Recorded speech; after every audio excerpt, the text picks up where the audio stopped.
When I gaze into your loveliness, when all things that surround become shadows in the light of you.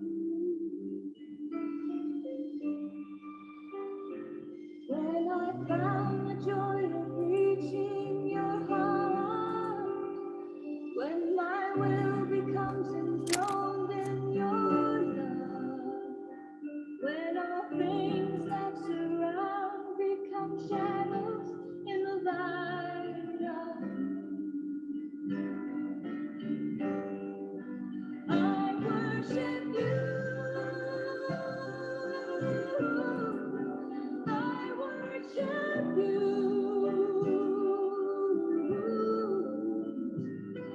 The reason I live is to worship you. I worship you. I worship you.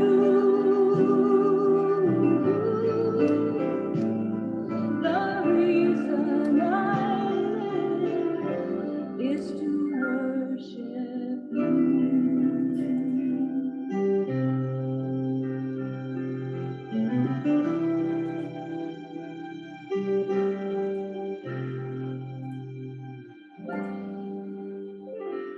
When I look into your holiness, when I gaze into your loveliness, when all things that surround become shadows in the light of you.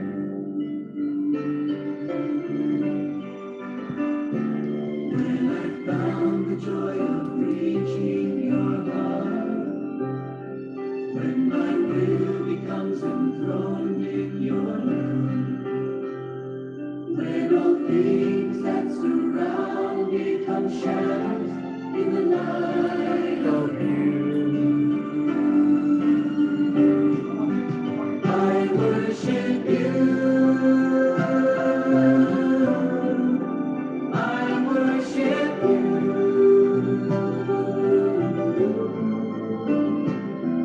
The reason I live is to worship you. I worship you. I worship you.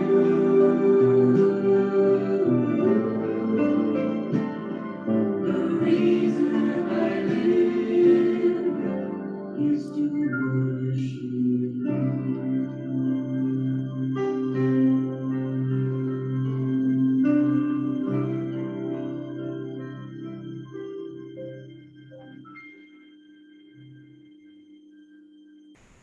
Amen. Hallelujah.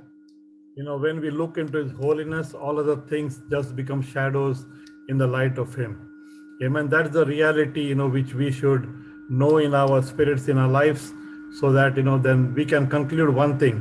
The reason that I live is to worship Him. Amen. So let that be our prayer this evening, that the reason that you and me live is to worship our God.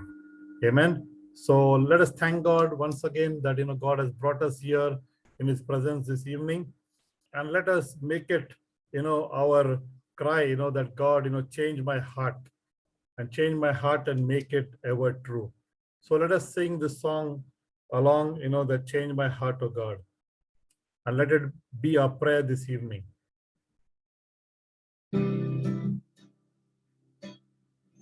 Change my heart, oh God,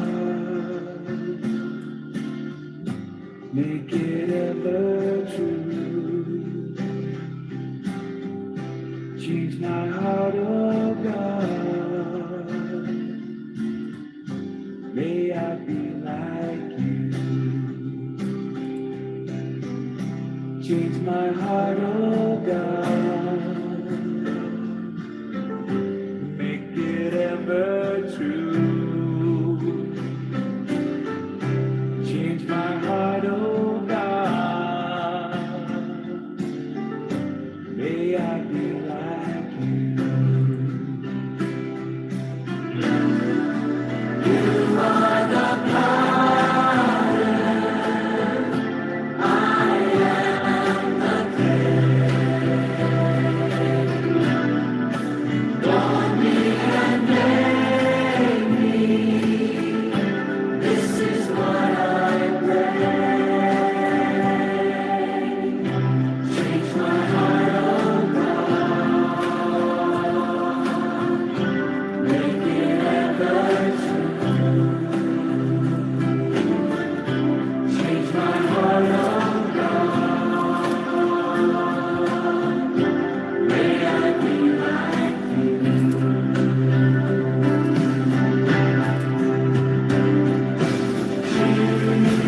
Amen. I think so.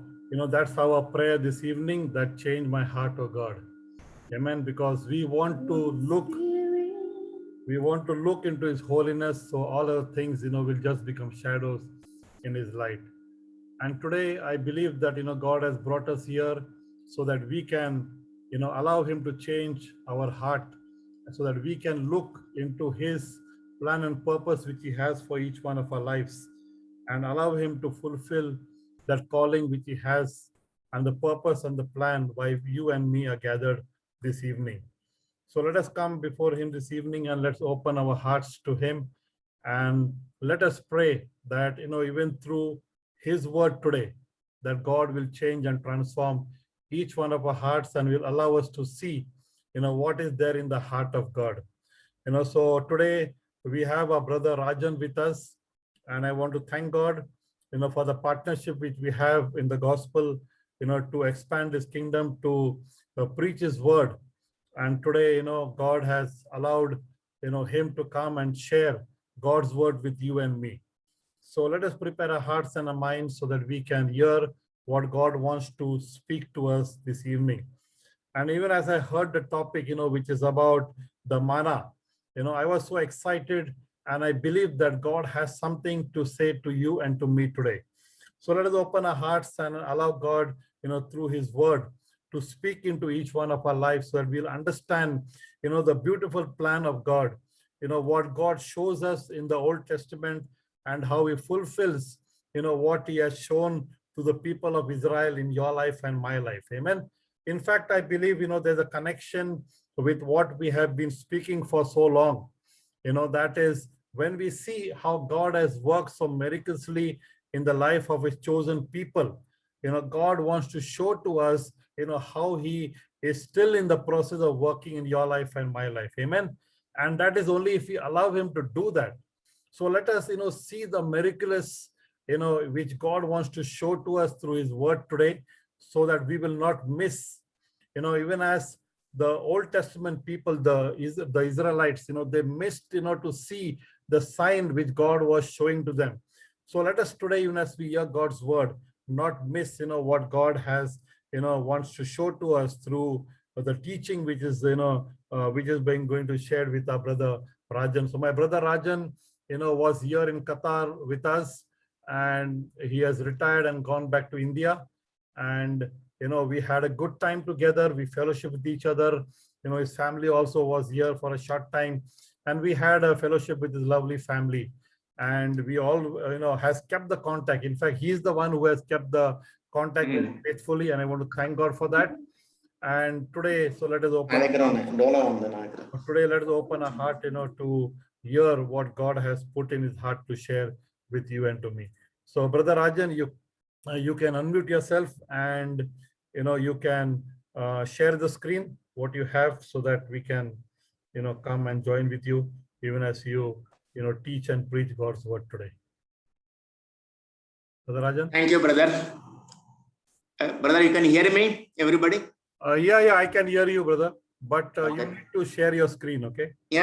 I will start sharing my screen. Before that, I want to thank you and praise God and thank God for giving me this opportunity to share few verses and the word. As brother said, it is on manna, and everybody knows what is it. And as Brother Mendes was talking last few months or almost more than a year about heart of God from Exodus, how God dealt with his people, his chosen people, and how he delivered them from Egypt, and how he brought them to his chosen land.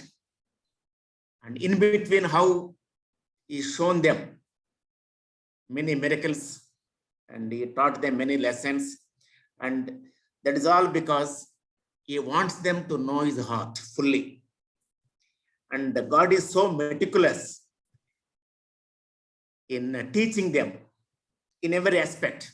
Many aspects we have seen through Brother Mendes before. And today we will see one small aspect of only one item called manna. How God is using manna he is giving food through manna to the people, but he is giving them many lessons through that. He is using the time during wilderness.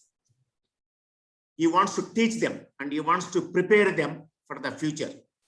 That is what the lessons and how we are going to use manna in our lives. And we know who is our manna. So I will start sharing my screen, and it is a small presentation.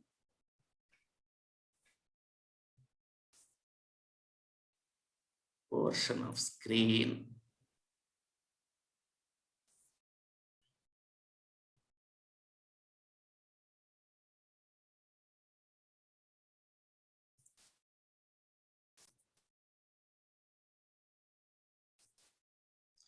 Whether you can see my screen? Yes, brother, it's clear.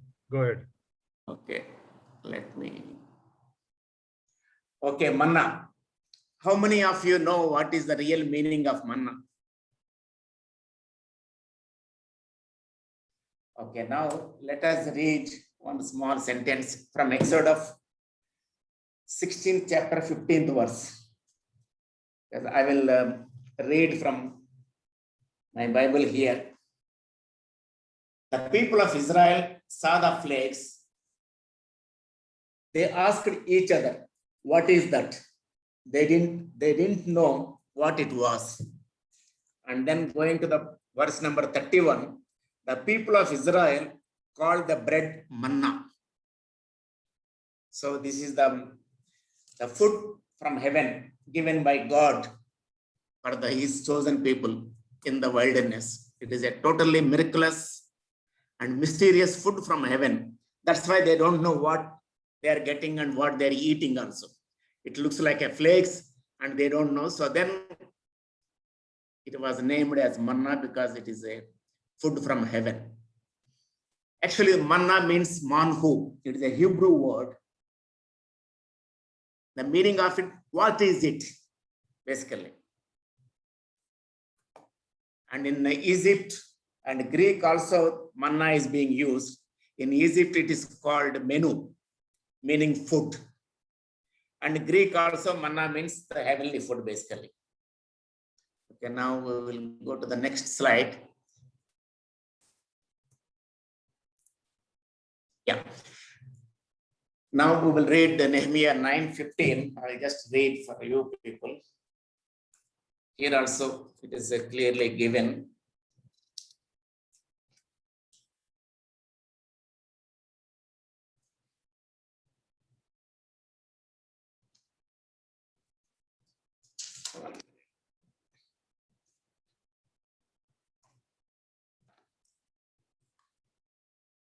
Yeah, Nehemiah 9:15. Yeah.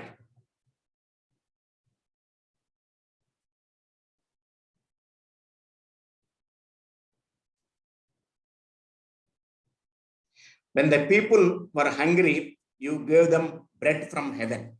So this is the manna, is the bread from heaven. And there are many similarities between the heavenly manna and our Savior Lord Jesus Christ, because both of them came from heaven directly into this world. In the wilderness, manna came in the form of food, which we are going to study a little bit more, what the meaning and what is the shape and everything. And in the New Testament, in the present world, Jesus Christ came into the world as our heavenly food.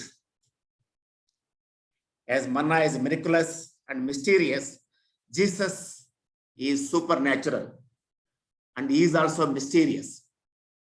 Like God's chosen people, Jews, they didn't understand what they were eating that time and they called manna. They were only asked to take it and eat it. And the same thing with us now also.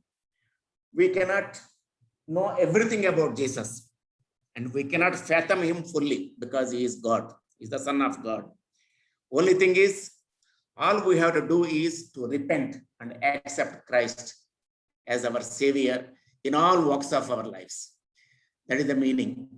That is the major similarities between the manna and Jesus Christ. And before we go and see manna, I just want to share, there are a lot of imitations of manna came after the heavenly manna, because that time Arabs basically, they were not accepting that manna was heavenly food. So they were looking for similarities of manna, and they found a lot of trees in those days which are giving a scale covered in waxy secretions on the trees itself. In our present day also, we see some trees giving some secretions like a gum and all, which also taste sweet and color in the same, like yellow color and all. This is one of the items which I have taken a photo. And there are some ants also and some insects also.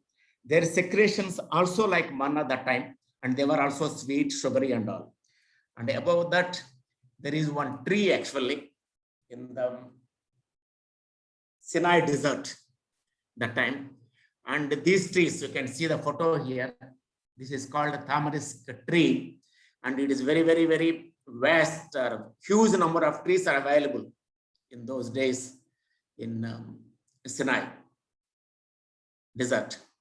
And the resin from this tree was similar to manna, but it was basically a glucose, a sugary layer, and no, what is called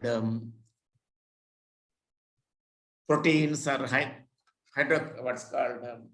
food values in that. It is only just a sugary juice like thing, but still they were marketing it as a manna. And they were telling it was in the beginning of 20th century also.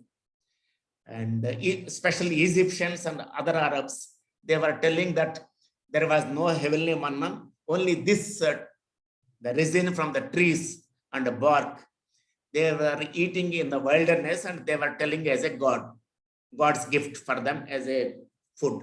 But it is not true. The really manna they have seen, and how they received, we will see it now, and what the meaning is. And of course, there are other mannas also. Even now in Italy, in Sicily area, there are some places where they market manna in the bottles, which is a secretions, a liquid secretions from some of the old saint graves. And we don't know, and nobody tried to explore how the secretions are coming, but it is continuously coming because it is on the seashore. Maybe the water is seeping through the grave and they're getting it. And of course, it is some of them, basically the Italians, they believe it. And many people, those who go there, especially Catholics, they take it as a holy liquid, and they buy and take it home. And like that, there are a lot of similarities and imitations of manna. But anyhow, it is not very important. Now we will see what are the features of manna and what they symbolize for us. Actually, we can see how the manna was looking here. We will see it was like white, like coriander seed. You can see the size also like that, very small size, like coriander seed. It is whitish, yellowish mixed basically. And it falls every day, early morning on the grass. You can see on the grass how it is. It is sandwiched between two layers of dew, the frost.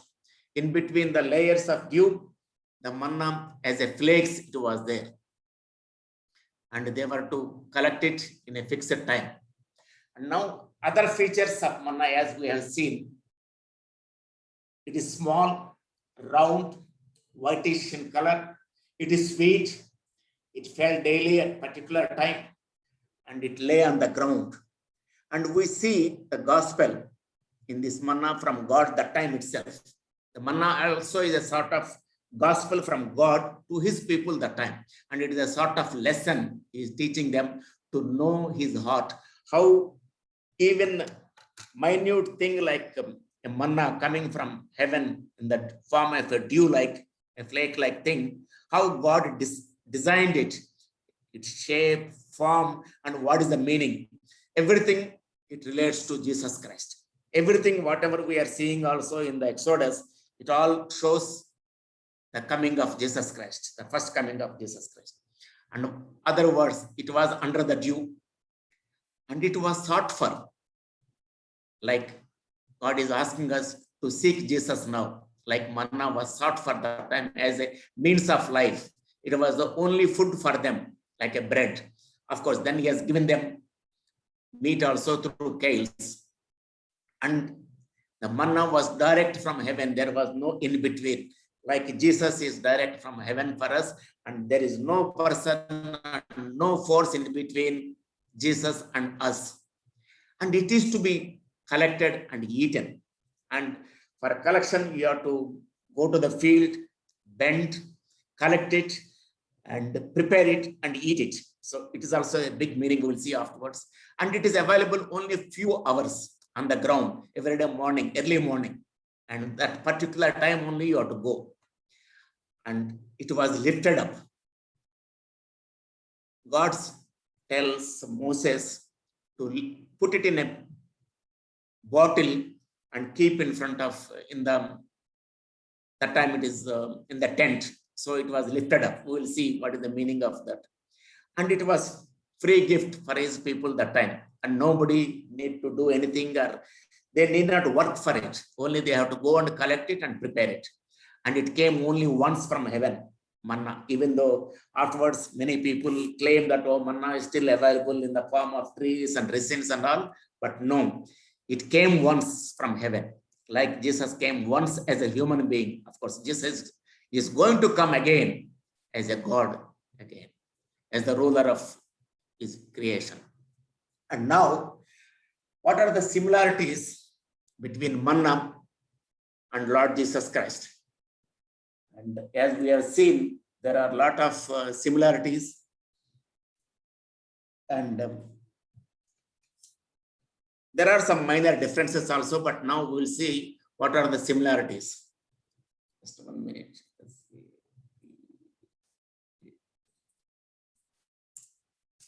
Okay, manna was small in size. If you see the Exodus chapter 16, 31, of course, we will not read that fully, but I will read few sentences here and there.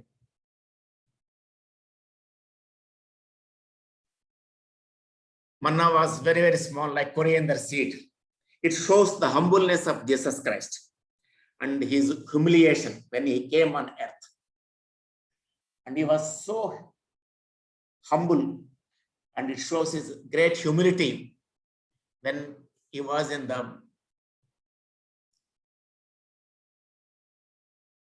his land among his people, and he was so humble, and he was totally despised, as we can see in Isaiah 53 chapter, until his death. Basically, he suffered from the injustice of man that time, and he was subjected to the justice of God, not for himself.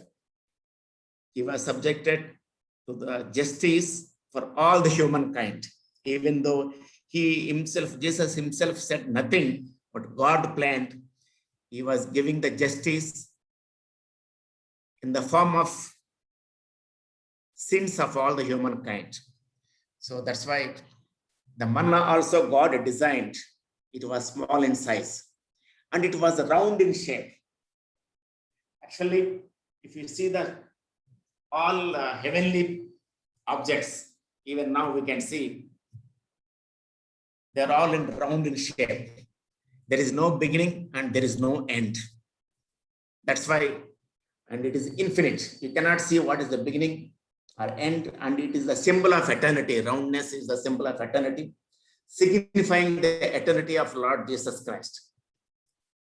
He doesn't have any beginning. He doesn't have any end. And he was before the creation itself. So it was round in the shape. Manna was white in color. If you see number 17, you can see it indicates purity. You know, white. That's why most of our pastors also, they use white clothes, because it indicates purity. It is from cradle to cross. Jesus' path was unsullied, and there is no blemish in his path.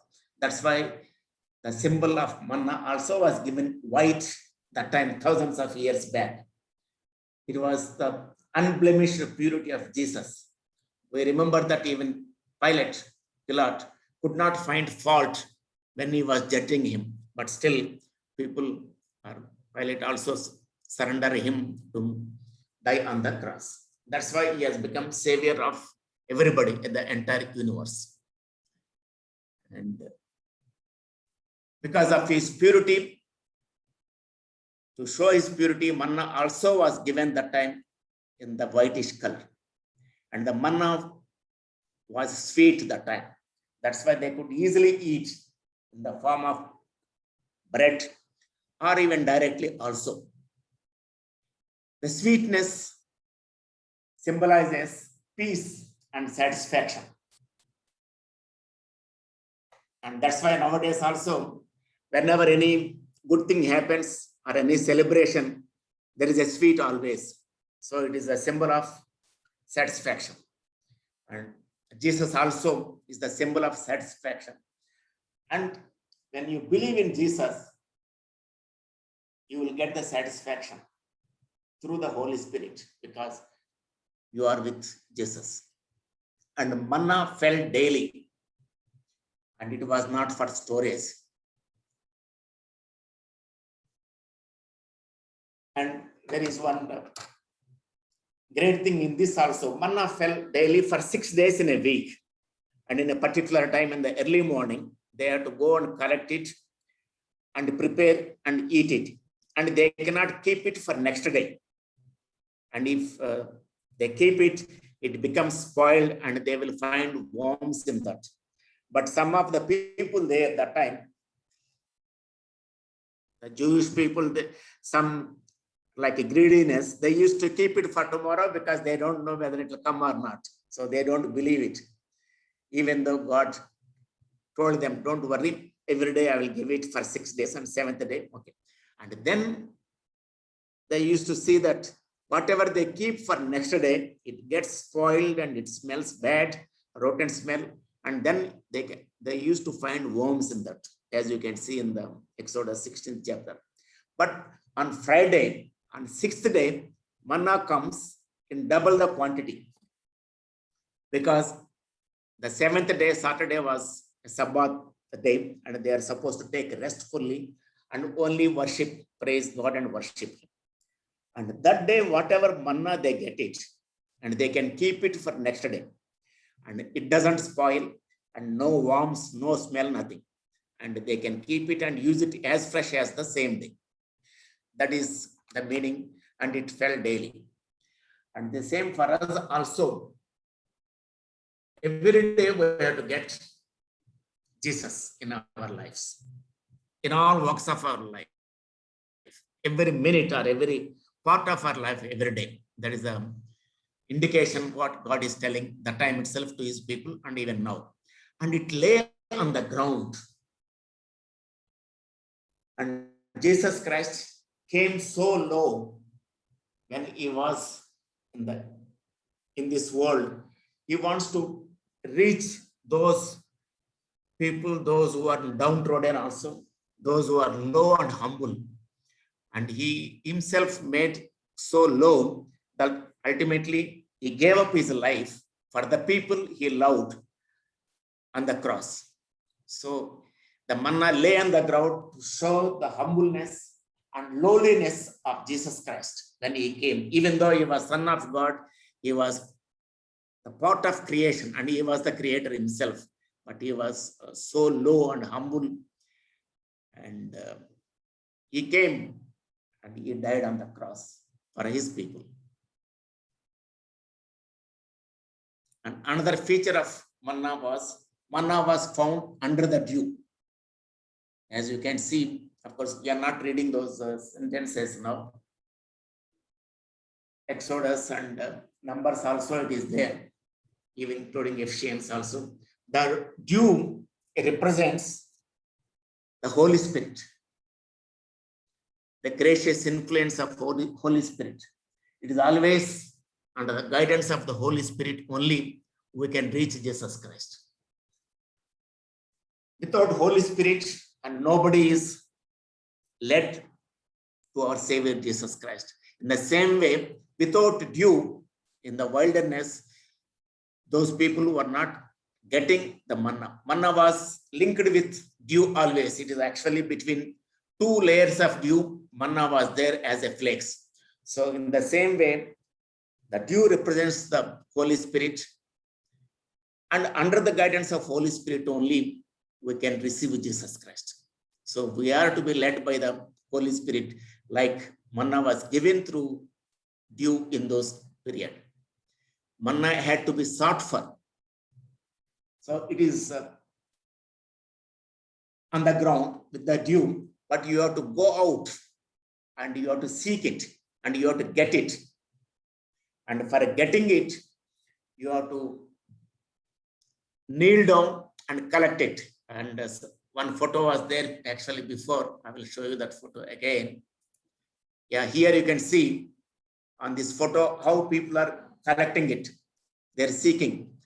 Even though some people are trying to put their vessel with the dew falling, but everybody has to go down and seek it. And they have to get it. And they have to put some efforts to seek manna. In the same way, we also have to put our efforts and we have to repent. And for repentance, confess first and then repent. And for this, we need the guidance of Holy Spirit. And then only we can get our Savior into our lives. That is the meaning here. Manna, the only means of life that time. And there is no other bread except manna. Of course, they have quails and water, but the main staple fruit as a bread was manna, and there was no other food. In the same way, for us also to get salvation in this world, there is no other name except Jesus. Whatever people say, idolatry and all those things, they're all temporary, and everybody will know one day or other. That's what Jesus is waiting. And he is the only means of life, and he is the only means of salvation in this world for entire human race, whatever their religion, caste, creed, or whatever it is. So he is the only means of salvation, like manna was the only means of bread for them in the wilderness. Manna came direct from heaven, as we have seen also before. It came directly from heaven into the camp where people were staying that time in the wilderness. Only they had to just go out of their tent and collect it. And the same way, now Jesus Christ also is available for us every day, around us actually. The Holy Spirit is around us always, and it is filling. Only it is waiting when you seek the Holy Spirit, so that Jesus can stay in your heart always, so that you can feel and enjoy the heaven directly when you seek Jesus Christ through the Holy Spirit. That's why manna also directs us, because it has come directly from heaven. And manna had to be eaten. Okay, we are collecting it, we are seeking it, and we are preparing. And for eating manna, it is like a flakes basically. And they have to make it a powder and beat it, and then and from there they'll make it as a bread. So while going through this process, manna is beaten and it is powdered and it is crushed, and then finally it becomes into the bread for eating purpose. In the same way, Jesus Christ also, when he came, he suffered, he was beaten. He shed his blood on the cross for us. And we cannot imagine the sufferings he has gone through for our sake. And without opening his mouth, without telling anything, he didn't even tell that I'm suffering this for you people. He was like a silent lamb, basically. Even though Pilate was asking him, who are you? Are you the Son of God? He says, yes, but he never said, I am Son of God. I am shedding my blood for everybody. But God told us before his arrival itself that I am sending my Son into the world to do justice for all the injustice and sinfulness in the world. And there are a lot of other prophets also. They like Isaiah and other people, everybody. They told us before why Jesus is coming and what he will go through, the sufferings, his beatings, and his death on the cross. So that is the meaning of manna, what we are seeing in this. Manna had to be eaten. If you read this Exodus chapter, basically, we can see how manna was prepared into the bread, and it is exactly the same thing. Jesus also has become our bread through his suffering, through his blood, and through the beatings, and he was basically crushed. And I cannot imagine the picture of his sufferings on the cross. Of course, most of you must have seen the Passion of Christ. I could not see that. I don't even see that now also. I just stopped those scenes. It is so cruel. And it was Jesus Christ. So for eating Jesus Christ and for becoming a bread, Jesus has gone through so many sufferings for us. In the same way, manna was given to them and it was told to them to prepare as a bread and eat. So same way, we have to eat Jesus Christ every day actually. Remembering his suffering on the cross, remembering his blood shed on the cross, and why he died on the cross, and how he resurrected. That's what we see in the 1 Corinthians also 13th chapter. What we do to remember his death, we celebrate.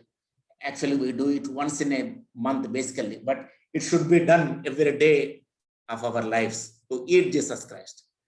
The same thing that time also, the Jewish people were told to eat bread by collecting manna every day. And they were eating every day. In the same way, even though we symbolically eat Jesus' bread and take his blood also once in a month, but every day it should be our daily bread, basically Jesus. So we should remember what it shows. Manna had to be eaten every day, and they were eating this all through that 40 years until they reached the promised land. And that time only the manna was stopped from heaven. And then we go to the next one. Manna available for a few hours only. It is only available in early morning when the dew was falling. And we know, everybody, we know that dew is available only for a few hours. In the same way, Jesus was there on the earth only for 33 years. And in that, it was very, very short time. That time people were living close to 100 years or even more, some people. But Jesus came and his message, his work was cut out during those 3 years. Out of 33 years also, he lived 30 years as a normal human being. But of course, he was preparing and those 3 years. So in the same thing, manna available for a few hours, and Jesus also was available on earth for a few hours. Of course, he is going to come again. Manna lifted up in the golden vessel.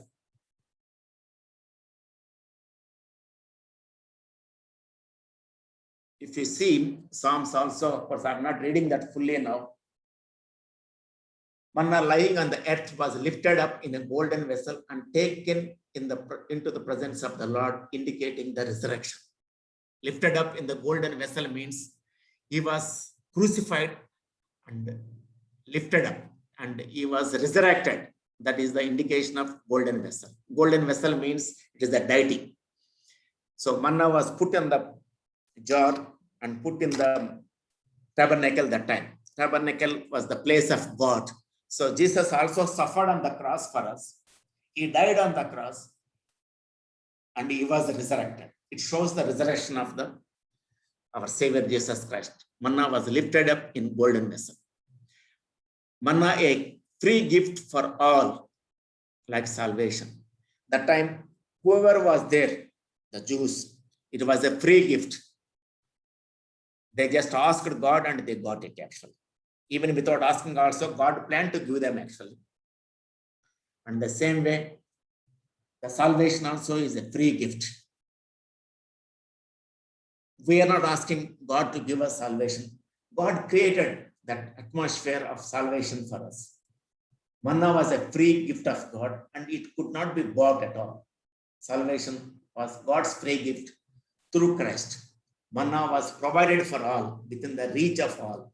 But if man didn't want salvation, he didn't have it to take it.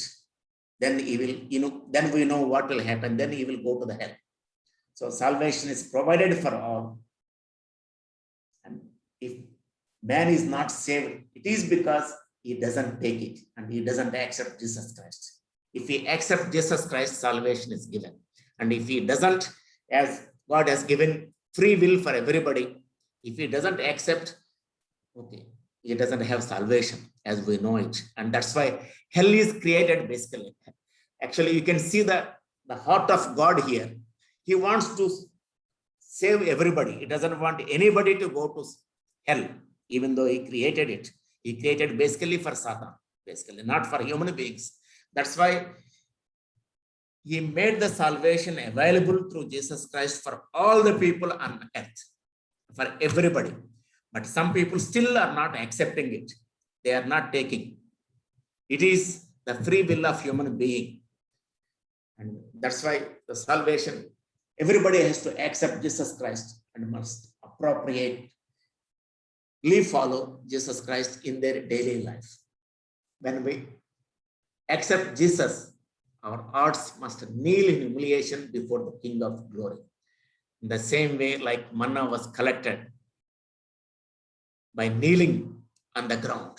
So we have to show that humiliation in our hearts once we accept Jesus Christ as Savior. The children of Israel murmured, and we are also filled with murmurings, and that is a sinful nature. Once we accept and confess for our sins and our murmurings or our stiff-necked nature, confess and repent, then Holy Spirit come to our lives. And then we know the power of Jesus Christ through the peace of mind he gives and the salvation. So that is a free gift basically. And we pray that everybody in this world accept Jesus Christ. You know, many more people, almost 30-40% people still they don't know about Jesus Christ. And even though some people they know Jesus Christ and he died on the cross, they don't accept, they don't invite him fully. So that's why God is actually delaying his second coming. So we shall pray every day so that everybody can receive the gospel and receive the salvation also. And manna also came from heaven once only. And here it is different. Yes, Jesus Christ as a normal human being once, but he is going to come again as a second coming. That is what we are all preparing for. And we have to pray that we receive Jesus as God in his second coming. And everybody is going to see, all human beings are going to see when he comes second time, those who are there. And those who are die also, they will be lifted up. And then they will be judged when he comes second time. So we are all waiting for his second coming, but are we ready for his second coming? We don't know still. Even those who feel that they are ready, even some of the big preachers and pastors, we don't know, because we cannot judge ourselves and we cannot judge anybody else. Only God can judge. Jesus, when he comes second time, when he sits on the throne of judgment, then we know where we are. Are we really saved? As we claim, some of the people, they say, yes, we are saved, we are pure and we are holy, but we don't know. But unless we accept Jesus as the sole savior and we live as per him, and he said, I am the way and I am the path and I am the life. So We have to accept him in all respects. And we have to take him as King of Kings, Lord of Lords. And Jesus Christ is better than manna, as we have seen, because he is going to come again. And we have seen only few properties of manna here, which are similar to, which are showing the Jesus. There are other things also which we are not discussing now, but we will see some of the verses where Jesus himself said what is manna and what, by eating the flesh of Jesus also he said, okay, now let us read John 6:48 to 51, which shows here clearly Jesus is better than manna here. John 6:48, 51, let me read for you.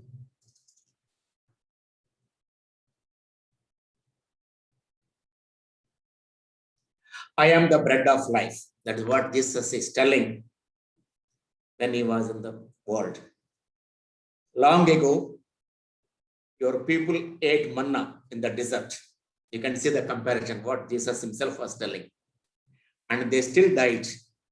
But here is the bread that comes down from heaven. That is Jesus. A person can eat it and not die.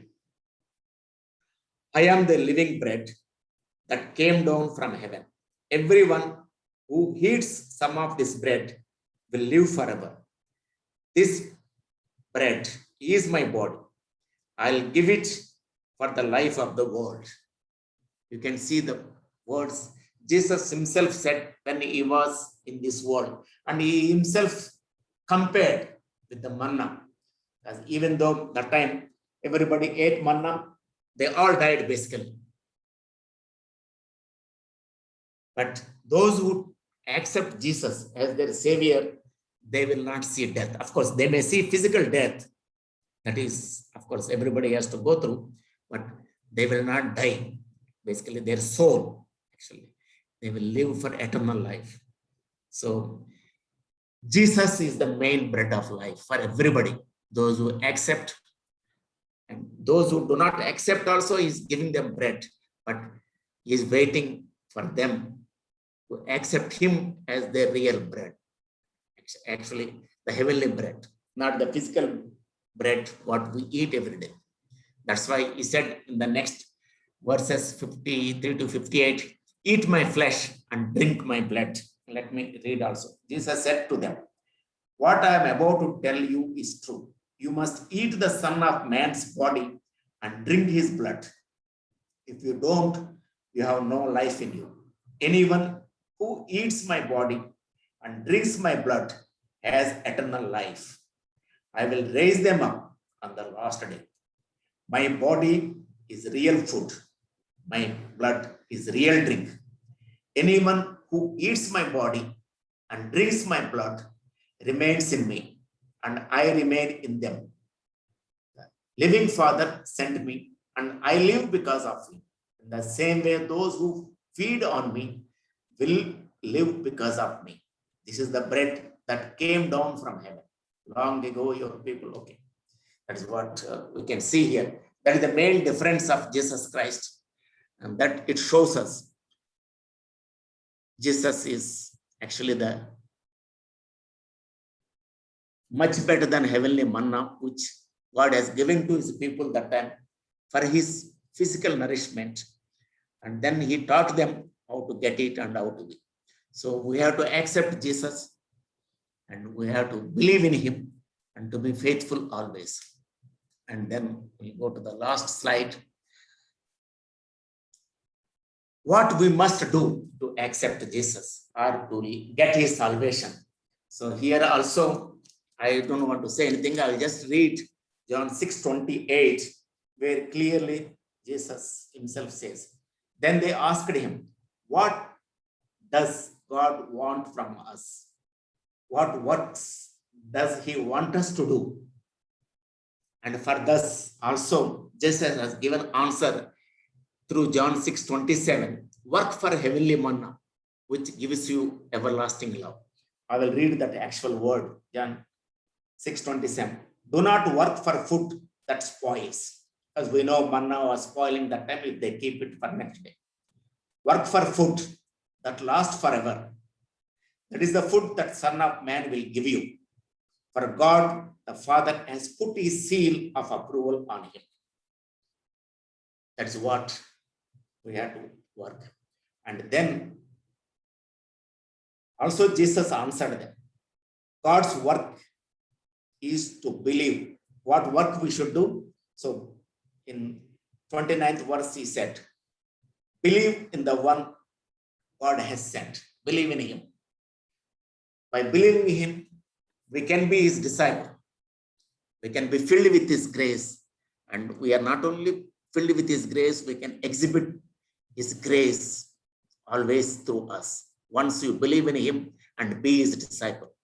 And then only we can proclaim his salvation through our faith, love, and hope. God gave these three very, very important things. Faith, hope, and love. Of course, in this, he said love is more important, but all three are important for us. Unless we have faith, we cannot come to God. And then only we can show love to others through his grace and through his Holy Spirit in us. Then only we can hope for salvation. We can hope for our eternal life through salvation. So faith, love, and hope is very, very important. And we have to proclaim all this through our salvation, through our behavior, and by living, be a living testimony for his glory always. And you know what is the living testimony for his glory? So we have to always seek him and to be filled with his grace, with his Holy Spirit, and live a life shown by Jesus Christ and walk and think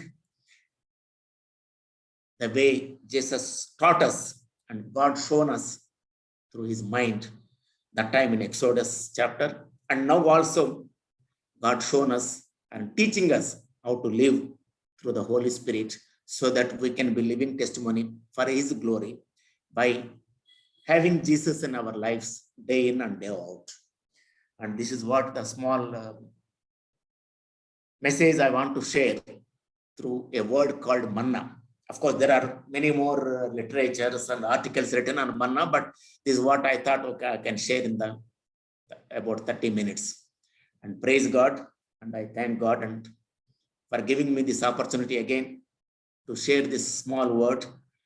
And I pray that not only we and everybody in this world should realize and accept Jesus and the salvation, which is free to them actually. And even though many people out of 7.7 billion or 8 billion people now in the world, only 4 billion people know about Jesus Christ. It doesn't mean that all 4 billion people are saved, but at least they know Jesus fully. And they are, like us, many people, they are working towards salvation. And we have to be very, very careful when we are working through our salvation, because it is a testing time when you are really saved. Then you have to exhibit Jesus in your day-to-day life, what you speak, what you think, what you do, what you say, and how you are a living testimony for others. But the remaining more than 3 billion people, they're still waiting to get the gospel. They're waiting to know the Jesus Christ. Unless somebody, those who are saved, be his disciple and go to these people, those who are not reached so far, they will not know Jesus Christ and the gospel. And without knowing Jesus Christ and the power of his salvation, they cannot be saved. And without that, the world will be a very bad place. We cannot leave those 3 billion people. And that's why God is still waiting to send Jesus again into the world again. Even though we are waiting for his second coming, God also wants to send Jesus at the earliest, but he is waiting for those 3 plus billion people to receive him, to receive the salvation, so that he doesn't want to see any human person, human being in the hell, which he solely created for Satan. And let us pray that those 3 plus billion people get the gospel and they also accept Jesus Christ. and they also live the path, the salvation path he has shown, so that the entire human race can praise the Heavenly Father in one voice in our eternal life in the heaven, which God wants us also to do our job and our part of it, whatever way. Like Brother Mendes is doing a lot of preaching and working, but it is not enough. As also Jesus said, there is plenty of crop, but the workers are few. So some of us has to do. We need not preach, but there are many other ways to reach people. So let us think how we can reach people and how the gospel is spread. And let us do our small contribution in spreading the gospel and spreading the message of salvation through Jesus Christ by believing in Jesus Christ. Have faith in Jesus Christ, believe in him, and you are saved.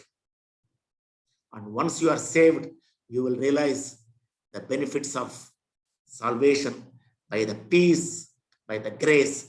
You can see some people, once you see some people, you know that we feel his presence as a grace actually.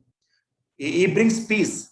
When you have the Jesus with you, you are filled with his grace, and then you are spreading the peace, love, and hope for eternal life and for salvation and for our heavenly life.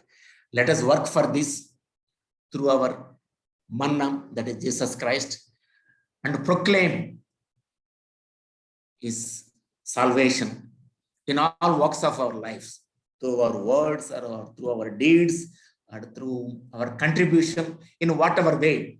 The ultimate goal is to reach those 3+ billion people in the world. And I hope and I pray that all these people, everybody in the world created by the God, will realize the real God, the living God, and the prayer answering God. And he is waiting to listen to them and to answer them for their prayers. That is possible once they accept Jesus as their savior, and thus they can buy their ticket to heaven. So I thank and praise God for this small message, and I hand over to Brother Mendes. Thank you, brother. Thank you for giving me this opportunity. Amen. Praise God. This is an opportunity which God has given to each one of us, so that we could come and listen, to this word. And, manna is, a word which is there in the Bible, but we never thought, that it would bring, it has so much of, blessings in our life. Amen. And I pray today, and it is my, I think so all of us will conclude, that we have picked up so many things for God has done so miraculously in our life. Amen. So let us continue to ponder upon what we have heard today, and reflect upon it and make the choice in our life. Amen. Because what God has taught us through the sharing of God's word today is, God is a God who has shown miraculously, supernaturally, how we fed the Israelite people for 40 years in the wilderness, and how he has completed that that symbol of his by sending his son Jesus to be the real bread from heaven. So let us make that choice in our life today, that we will receive in our life and not miss what God has given to each one of us. So let us thank God for this time, and let us ponder upon it, and we will continue to reflect upon it. It's a very nice topic what you have chosen, Brother Rajan. It has blessed me, and I believe it has blessed every one of us. And today, that it has make us more hungry and thirsty to receive that manna which has come from heaven. One thing what I just want to share in another 1 minute is this, that what I learned is that you cannot copy God's provision, right?